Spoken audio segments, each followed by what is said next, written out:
Assalamualaikum warahmatullahi wabarakatuh.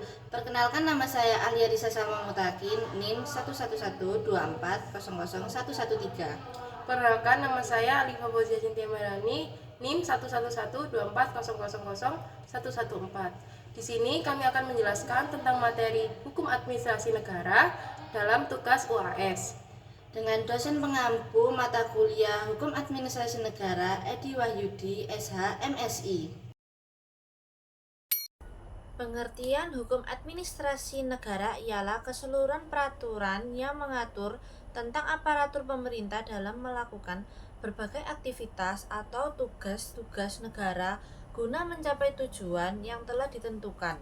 Oleh karena itu, bagi aparatur pemerintah baik di pusat maupun di daerah dalam memberikan pelayanan kepada masyarakat tetap berpegang kepada peraturan perundang-undangan yang berlaku.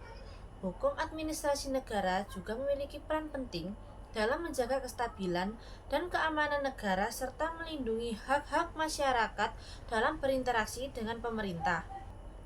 Definisi hukum administrasi negara mengartikan bahwa hukum administrasi negara adalah gabungan ketentuan-ketentuan yang mengikat badan baik tinggi atau rendah apabila badan tersebut menggunakan wewenang yang memberikan kepadanya oleh hukum tata negara. Ciri-ciri hukum administrasi negara. Ciri hukum administrasi negara ada 3, yaitu yang pertama, mengatur tindakan-tindakan administrasi negara. Yang kedua, menekankan pada proses penyelenggaraan pemerintah. Yang ketiga, berkaitan dengan kewenangan pemerintah dan perbatasannya. Ruang lingkup hukum administrasi negara yaitu 1.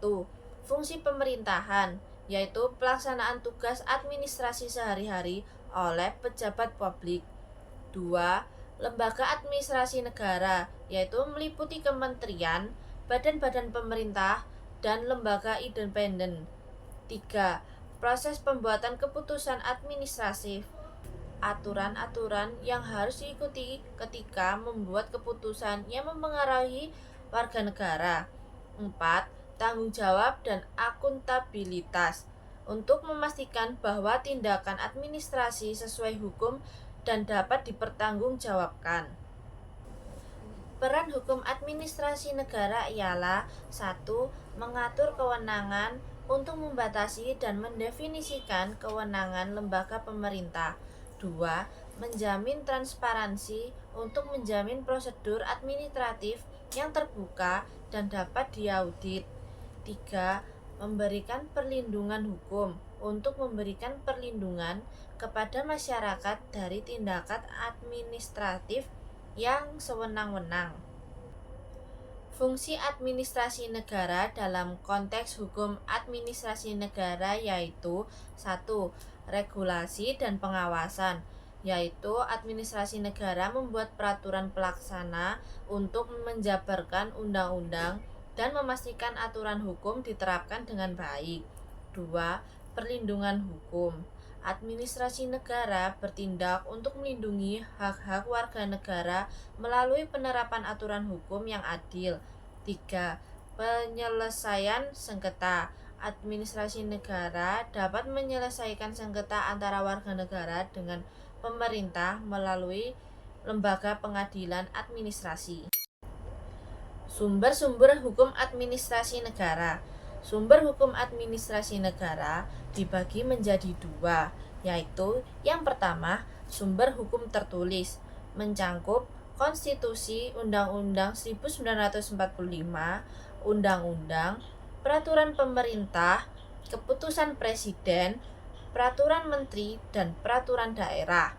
Yang kedua, sumber hukum tidak tertulis, mencangkup kebiasaan administratif dan praktik-praktik yang telah diterima dalam pelaksanaan administrasi negara. Contoh dari sumber hukum tertulis yaitu Undang-Undang Nomor 30 Tahun 2014 tentang Administrasi Pemerintahan. Yang kedua, Peraturan Pemerintah Nomor 27 Tahun 2014 tentang Pengelolaan Barang Milik Negara. Ya, selanjutnya Contoh sumber hukum tidak tertulis yaitu kebiasaan dalam penerbitan surat keputusan oleh lembaga tertentu yang telah diterima secara umum. Prinsip-prinsip dalam hukum administrasi negara yaitu ada 3. Yang pertama, prinsip legalitas. Tindakan administrasi negara yang harus memiliki dasar hukum. Tanpa dasar hukum, tindakan tersebut dianggap tidak sah. Yang kedua, prinsip diskresi, memberikan fleksibilitas kepada pejabat administrasi untuk mengambil keputusan dalam situasi yang tidak diatur secara spesifik oleh hukum. Yang ketiga, prinsip akuntabilitas. Pejabat publik harus bertanggung jawab atas setiap keputusan dan tindakannya yang diambil. Poin selanjutnya yaitu studi kasus dan aplikasinya di Indonesia. Kami mengambil salah satu contoh dari kasus penggusuran rumah yang terjadi di Jakarta Barat, yaitu pemerintah kota Jakarta Barat membongkar 80 rumah yang dibangun di bantaran sungai di 8 kecamatan yang ada di Jakarta Barat. Dalam kasus ini, pemanfaatan ruang tidak sesuai dengan persyaratan izin yang diberikan oleh pejabat yang berwenang, yakni terdapat pelanggaran mengenai garis sempadan sungai. Sanksi administrasi yang diberikan yang pertama adalah surat peringatan secara berjenjang. Namun, apabila tidak ditanggapi, maka dilakukan pembongkaran bangunan. Karena keberadaan bangunan tersebut juga dinilai sebagai salah satu faktor penyebab banjir. Lalu, apa saja bentuk sanksi administratif? Yaitu 1. Peringatan tertulis, 2. Penghentian sementara kegiatan, 3. Penutupan lokasi, 4. Pencabutan izin, 5. Pembongkaran bangunan, dan lain-lain.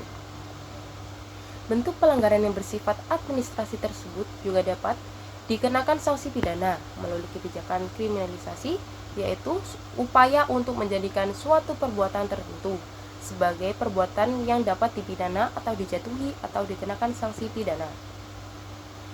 Proses kriminalisasi ini dapat diakhiri dengan terbentuknya atau lahirnya undang-undang di mana perbuatan itu diancam dengan suatu sanksi berupa pidana.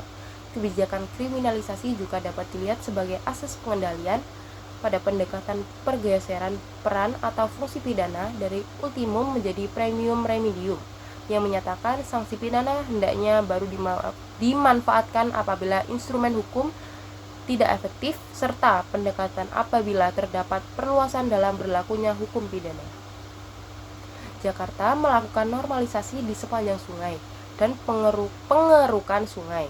Umumnya, sungai di Jakarta mengalami pendangkalan karena terdapat tumpukan sampah di dalam sungai tersebut. Kurangnya kesadaran masyarakat terhadap pembuangan sampah ke sungai membuat permasalahan yang serius. Atas kejadian ini, pemerintah bertanggung jawab atas penggusuran di bantaran sungai tersebut. Pemerintah harus mencarikan jalan keluar untuk masyarakat yang terkena gusur tadi. Salah satu hal yang harus dilakukan oleh Pemkot Jakarta adalah mencarikan atau membuat tempat tinggal untuk masyarakat yang terkena normalisasi bantaran sungai. Jalan keluar yang harus dilakukan adalah membuat rusunawa untuk masyarakat yang terkena normalisasi tersebut. Seharusnya pemerintah menyediakan rusunawa. Masyarakat yang terkena normalisasi bantaran sungai di Jakarta Barat tersebut harus bisa tinggal dan menyewa di rusunawa dengan harga yang terjangkau. Lalu poin selanjutnya yaitu analisis pribadi mahasiswa tentang relevansi materi dengan praktik hukum administrasi negara saat ini, yaitu hasil analisis dari relevansi materi dengan praktik hukum administrasi negara saat ini, yakni dengan menggabungkan sistem belajar antara materi dan praktik dalam hukum administrasi negara membentuk suasana pembelajaran menjadi lebih interaktif, menarik, dan bervariatif. Hal ini menjadikan para mahasiswa menjadi lebih bersemangat untuk mempelajari seputar pengetahuan tersebut. Keseimbangan antara metode pembelajaran antara teoretis dan praktik merupakan hal yang harus diimplementasikan. Sekian video dari kami. Wassalamualaikum warahmatullahi wabarakatuh.